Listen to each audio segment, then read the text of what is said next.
देखती हूँ मैं इस चैनल। कई लोगों के साथ ऐसी प्रॉब्लम होती है कि जब वो थूकते हैं तो उनको थूक में थोड़ा-सा ब्लड जो है नज़र आता है। तो ऐसे कई लोगों के साथ में होता है। वैसे तो जब भी किसी व्यक्ति के थूक में खून आता है तो उसे टीबी से जोड़ा जाता है। उन्हें ऐसा लगता है कि उन्हें टीबी हो गई है या ट्यूबरकुलोसिस जो होता है इन्फेक्शन, उसकी वजह से ऐसा होता है। तो कई लोगों को ये होता है कि कहीं उन्हें टीबी तो नहीं हो गई है।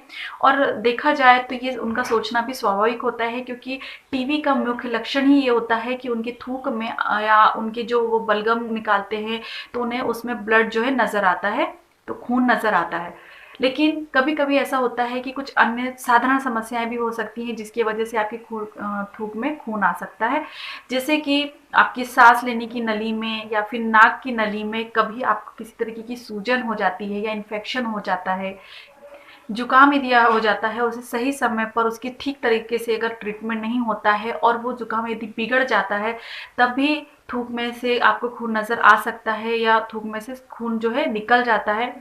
मासिक धर्म के दौरान जो ब्लड निकल रहा होता है, उसकी वजह से या फिर पाइल्स जब होती है या बवासीर जब होता है, उसका जो अगर इन दोनों ही समस्या को ज़बरदस्ती किसी कारण वजह से जो ब्लड निकल रहा होता है उसे रोक दिया जाता है, तो वो रास्ता दूसरा ढूँढ लेते हैं और रोकने के कारण भी खून की गति छाती की तरफ हो जाती है और इस तरह से जो खून होता है या ब्लड होता है वो थूक में, पेशेंट के थूक में नज़र आने लगता है। तो ये कुछ कॉमन कॉजेज़ होते हैं, इस वजह से ये प्रॉब्लम होती है। और भी कुछ कारण होते हैं, जैसे कि सांस में किसी तरह का रोग, न्यूमोनिया होना, टीबी का इन्फेक्शन होना या किसी तरीके के जीवाणुओं के फैलने के कारण भी ये सारी समस्या हो जाती है।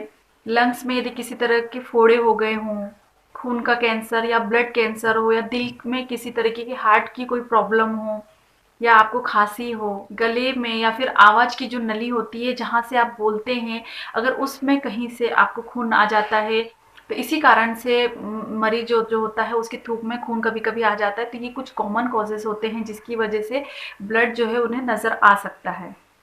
अगर लक्षणों की बात की जाए तो बलगम के साथ या फिर बाद में खून नज़र आता है। कभी-कभी खाँसी के साथ में भी या बहुत ज़्यादा खाँसी अगर आपको हो जाती है तब भी आपको बलगम में जो है खून नज़र आ सकता है। बुखार, कमज़ोरी होना, भूख में कमी आना या दम घुटने जैसा एक महसूस होना भी, ये सारे लक्षण जो है आपकी वो ब्लड जो है थूक में आने के लक्षण हो सकते हैं। अब हम बात कर लेते हैं कुछ होम्योपैथी मेडिसिन्स के बारे में जो कि काफ़ी इफ़ेक्टिव होती हैं। अगर आपको बलगम में अगर खून आता है तो सबसे पहले तो आप जाँच कर लीजिए कि कहीं आपको ट्यूबरकुलोसिस तो नहीं हुआ है, और अगर नहीं हुआ है तब आप होम्योपैथी मेडिसिन का इस्तेमाल कर सकते हैं। और अगर आपको टीबी डायग्नोज़ होता है तो आपको उसका प्रॉपर ट्रीटमेंट करना भी ज़रूरी होता है। सबसे पहले होम्योपैथी मेडिसिन है एक्कोनाइट। तो अगर रोगी की सांस नलिका की जो झिल्ली होती है, श्लेष्मिक झिल्ली जो होती है, म्यूकस मेम्ब्रेन जो होती है, अगर वहाँ पे किसी तरह का इन्फेक्शन हो जाता है या फिर कभी सूजन हो जाती है तो जो ब्लड है वो कभी-कभी आपके मुँह से या नाक से आ सकता है। तब आप एकोनाइट 30 की 2 बूंद का इस्तेमाल दिन में 4 बार कर सकते हैं। इससे एकोनाइट से आपको काफ़ी लाभ होता है। और कभी-कभी जैसे बवासीर का इलाज चल रहा होता है और उसकी वजह से जो ब्लड उधर से रोक दिया जाता है, तो वो ब्लड जो है अपनी गति बदल के मुँह से या नाक से आ जाता है, तब भी एकोनाइट जो है काफ़ी फ़ायदेमंद होती है। तभी आप एकोनाइट 30 का इस्तेमाल कर सकते हैं दिन में 4 बार। इस तरीके की प्रॉब्लम में एकोनाइट 30 की 2 बूंद लेना आपके लिए काफ़ी उपयोगी साबित हो सकती है।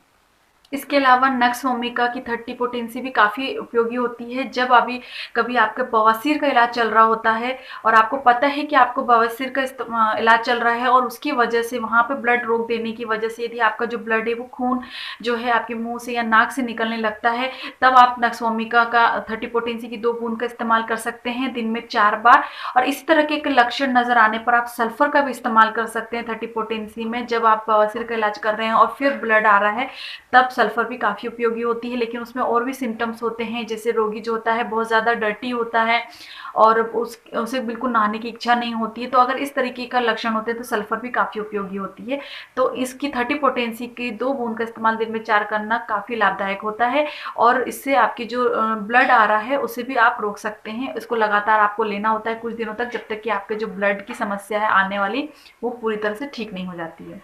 अगली जो मेडिसिन है वो है पल्सेटिला। कभी-कभी ऐसा होता है महिलाओं में कि मासिक धर्म में किसी तरीके की गड़बड़ी हो जाती है, फिर वो चाहे हार्मोनल हो, कभी-कभी हार्मोन्स जो है ऊपर-नीचे हो जाते हैं, उसकी वजह से मासिक धर्म जो है वो इर्रेगुलर हो जाता है, खान-पान में कमी है, किसी तरह के रोग हो जाने की वजह से भी ऐसा होता है। तो अगर मासिक धर्म उनका रुक जाता है या उसमें किसी तरह की गड़बड़ी हो जाती है और उसके बाद किसी महिला के मुँह से या नाक से जो है ब्लड अगर आता है, तो फिर पल्सेटिला 30 पोटेंसी की जो औषधि होती है वो काफ़ी फ़ायदेमंद होती है, काफ़ी लाभकारी होती है। तो 30 पोटेंसी की 2 बूंद का सेवन आपको दिन में 4 बार करने से काफ़ी फ़ायदा होता है। ये तो हो गई होम्योपैथी मेडिसिन्स। कुछ सावधानी के बारे में भी आपको जान लेना चाहिए। तो जब भी कभी आपको बलगम के साथ में ब्लड नज़र आता है या नाक में से अगर आपको खून नज़र आता है, तो आपको बिल्कुल भी लापरवाही नहीं करनी चाहिए। तुरंत किसी अच्छे डॉक्टर से मिलकर आपको उसका इलाज करवाना चाहिए, बिल्कुल भी लापरवाही नहीं करनी चाहिए। दूसरा, आपके मुँह को हमेशा आपको साफ रखना चाहिए। कभी-कभी इन्फेक्शन की वजह से भी आपको ब्लड जो है नज़र आ सकता है। सेकंड, आप जब भी ब्रश करते हैं तो बहुत सारे लोग जो होते हैं ब्रश करते समय बहुत ज़ोर लगाते हैं और बहुत ज़्यादा रूडली वो ब्रशिंग करते हैं, तो वो करना भी बिल्कुल अच्छा नहीं है। एकदम लाइटली आपको ब्रश करना चाहिए। कभी-कभी उससे भी ऐसा हो सकता है कि आपके मसूड़ों में से खून नज़र आने लगे या कहीं चोट लग जाने की वजह से भी आपको जो है खून कभी-कभी निकल आता है। रोगी को हमेशा पौष्टिक आहार लेना चाहिए, हरी पत्तेदार सब्जियां, फ्रूट्स लेनी चाहिए ताकि उनकी इम्यूनिटी पावर जो है अच्छी रह सके, ताकि उन्हें कोई भी इन्फेक्शन ना हो सके। दिन में 2 बार अच्छी और हरी पत्तेदार सब्जियों का सेवन, फ्रूट्स का सेवन उन्हें हमेशा करते रहना चाहिए। ये जो भी चीज़ें होती हैं, जो ड्राई फ्रूट्स होते हैं, कोई अच्छी चीज़ें जो आप खाते हैं, उससे आपकी बॉडी को इम्यून पावर बढ़ता है और आप इन्फेक्शन से लड़ने की क्षमता भी आपकी बढ़ती है। मांस का सेवन कम ही मात्रा में करना चाहिए या फिर नहीं करना चाहिए। दिन भर में कम से कम 8 से 10 गिलास पानी पीना बहुत ज़्यादा ज़रूरी होता है। और सबसे इम्पोर्टेंट बात, धूम्रपान या फिर नशीले पदार्थों का सेवन बिल्कुल भी नहीं करना चाहिए। जितने अच्छा हो सकता है उतना सूर्य निकलने से पहले, सूर्य का उदय होने से पहले आपको उठना चाहिए। खुली ताज़ी हवाओं में आपको रहना चाहिए ताकि ऑक्सीजन जो है आपकी बॉडी में अच्छी मात्रा में जा सके। तो बहुत सारी ऐसी प्रॉब्लम्स होती हैं जो कि ऑक्सीजन की मात्रा कम होने की वजह से भी बढ़ती है। तो सुबह-सुबह की ताज़ी हवा अगर आप लेते हैं तो आपकी बॉडी में ऑक्सीडेशन अच्छे से होता है, ऑक्सीजन की मात्रा बढ़ती है। तो ये सारी ही बातें मैंने जो बताई है, कुछ होम्योपैथी मेडिसिन बताई हैं। जब भी आपके नाक से या मुँह से खून निकलता है, बलगम पे अगर आपको खून नज़र आता है, तो ये सारी होम्योपैथी मेडिसिन जो हैं काफ़ी लाभदायक होती हैं। कुछ-कुछ सावधानियाँ बताई हैं जिनको आपको हमेशा ध्यान में रखना चाहिए। तो होप आपको आज का ये वीडियो अच्छा लगा होगा, और यदि अच्छा लगा है तो लाइक ज़रूर कीजिएगा मेरी वीडियो को। अगर पहली बार देख रहे हैं तो सब्सक्राइब करना बिल्कुल मत भूलिएगा। सब्सक्रिप्शन बिल्कुल फ्री होता है, उसमें किसी भी तरह के चार्जेस नहीं लगते हैं। साथ ही में बेल आइकन को ज़रूर प्रेस कीजिएगा ताकि आपको मेरी हर वीडियो का नोटिफिकेशन जो है तुरंत मिल सके। इसी तरह मैं अच्छी-अच्छी वीडियो, नॉलेजेबल वीडियोज़ आप सभी के लिए लेकर आती रहती हूँ। इसके बाद मिलूँगी किसी नई अच्छी वीडियो के साथ। तब तक के लिए बाय बाय, अपना ध्यान रखें और खुश रहें। धन्यवाद।